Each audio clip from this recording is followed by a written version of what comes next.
এই রুটগুলো দেখে বোঝা যাচ্ছে না যে কোনটা কার সাথে সমান্তরাল আছে বা কোনটা কার সাথে সিরিজ সংযোগ আছে।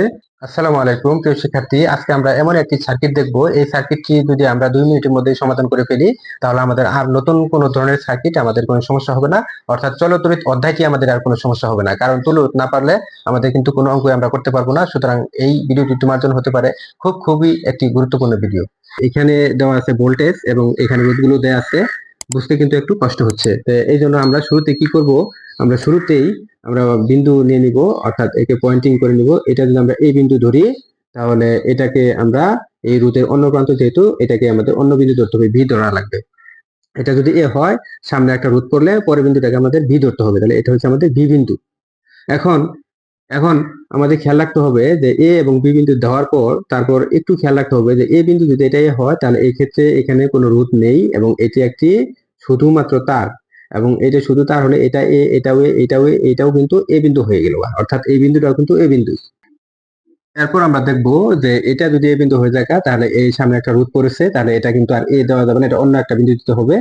এবং এই অন্য একটা বিন্দুর নাম দিয়ে দিলাম আমরা সি বিন্দু। এইভাবে আমরা শুরুতে আগে মার্কিং করে নিব এবং মার্কিং করার সময় দেখব যাতে করে যদি কোনো তার শর্ট থাকে, অর্থাৎ যেরকম শর্ট থাকে, তাহলে ওই বিন্দুটা কিন্তু একই বিন্দু হয়ে যাবে। এভাবে আমরা একটু খেয়াল রাখবো। খেয়াল রাখার পরে আমরা বিন্দুগুলো চিহ্নিত করে নিলাম। আর আমাদের অবশ্যই খেয়াল রাখতে হবে বিন্দু যাতে এ বি সি ডি এর চাইতে বেশি না হয়ে যায়। ঠিক আছে, এই 4টি বিন্দু থাকলে আমরা খুব সহজেই এই টুল রুটটা নির্ণয় করতে পারবো। যদি আমরা ধরার সময় A B C D E F G অনেক অক্ষর ধরে ফেলি তাহলে কিন্তু আমরা এটা নির্ণয় করতে পারবো না। আমাদের খেয়াল রাখতে হবে বিন্দু যত সার্কিট যত আঁকা বাঁকাই হোক না কেন, আমরা যদি সঠিকভাবে বিন্দুগুলো দিতে পারি তাহলে এ বি সি ডি পর্যন্ত কিন্তু হয়ে যাবে, বাকিগুলো সব কিছু একই একই বিন্দু হয়ে যাবে।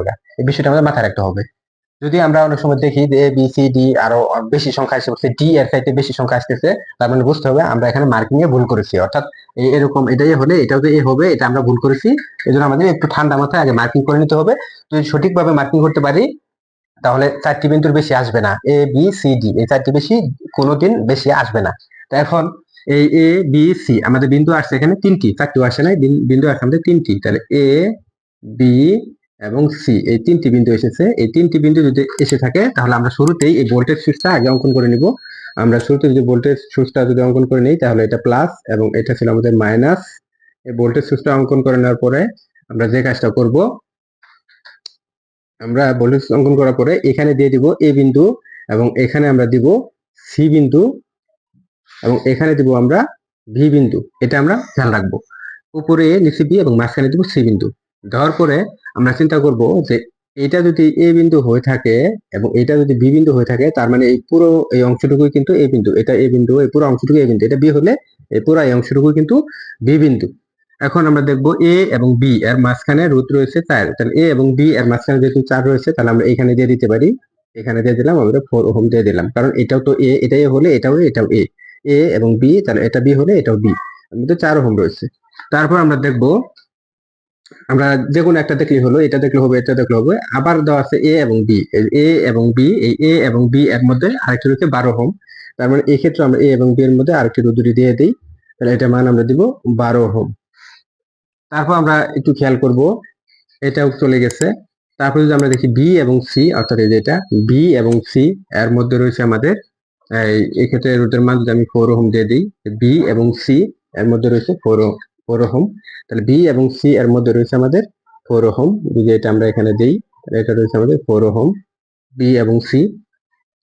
আবার যদি দেখি এ এবং সি এর মধ্যে রয়েছে 8 ওহম, এ এবং সি এর মধ্যে রয়েছে আমাদের 8 ওহম। তাহলে এ এবং সি এর মধ্যে যদি 8 ওহম থেকে থাকে তাহলে এটা হচ্ছে আমাদের 8 ওহম। তারপর আমাদের বাদ রইলো এ এবং সি এর মধ্যে আরেকটা রয়েছে 8 ওহম। তাহলে এ এবং সি এর মধ্যে কিন্তু দুইটা, এ এবং সি এর মধ্যে এইটা একটা এবং এইটা একটা, এ এবং সি এর মধ্যে দুইটা থাকলে তাহলে এটা আবার আছে সমান্তরাল, যেহেতু তাহলে এখানে আমরা দিয়ে দিতে পারি। এটা হচ্ছে আমাদের 8 ওহম। এভাবেই কিন্তু আমরা একটি সার্কিটকে খুব সরলে রূপান্তর করতে পারি। এখন খুব সহজেই বোঝা যাচ্ছে যে এই 8 এবং 8 এটি হচ্ছে সমান্তরাল, অর্থাৎ এই 8 এবং 8 যদি সমান্তরাল হয় তাহলে এটি হচ্ছে আমাদের 4, এটা হচ্ছে সি, এটা হচ্ছে আমাদের এ। এই 8 এবং 8 সমান্তরাল হলে এটা হচ্ছে আমাদের 4 ওহম, অর্থাৎ অর্ধেক হয়ে যাবে এটা যদি সি হয়। এবং নিচে আছে আমাদের 4 ওহম, এটা হচ্ছে আমাদের বি। তারপর এটা ছিল আমাদের 12 ওহম, তারপর এটা ছিল আমাদের 4 ওহম এবং এখানে ছিল আমাদের কুশ। অর্থাৎ সার্কিটটা কিন্তু আমাদের এরকম হয়ে গেল। এখন কিন্তু আমরা খুব সহজেই কিন্তু আমরা বুঝতে পারতেছি যে 4 এবং 4 এটা হচ্ছে সিরিজ হয়ে যায়, এটা হবে আমাদের 8 ওহম। তাহলে সি বিন্দু চলে গেল, সি বিন্দু আর রইলো না, এটা হয়ে গেল 8 ওহম, 8 ওহম, 12 ওহম এবং 4 ওহম। এই তিনটে রোধ কিন্তু আমাদের সমান্তরালে রয়েছে, অর্থাৎ 4 ওহম সমান্তরাল 12 ওহম সমান্তরাল হচ্ছে 8 ওহম। এই রোধগুলো কিন্তু সমান্তরাল রয়েছে। এইভাবেই কিন্তু আমরা যে কোনো সার্কিটের তুল্য রোধ খুব সহজে বের করতে পারি। ভিডিওটি যদি ভালো লেগে থাকে তাহলে অবশ্যই একটি লাইক ও সাবস্ক্রাইব করতে ভুলবে না। ধন্যবাদ।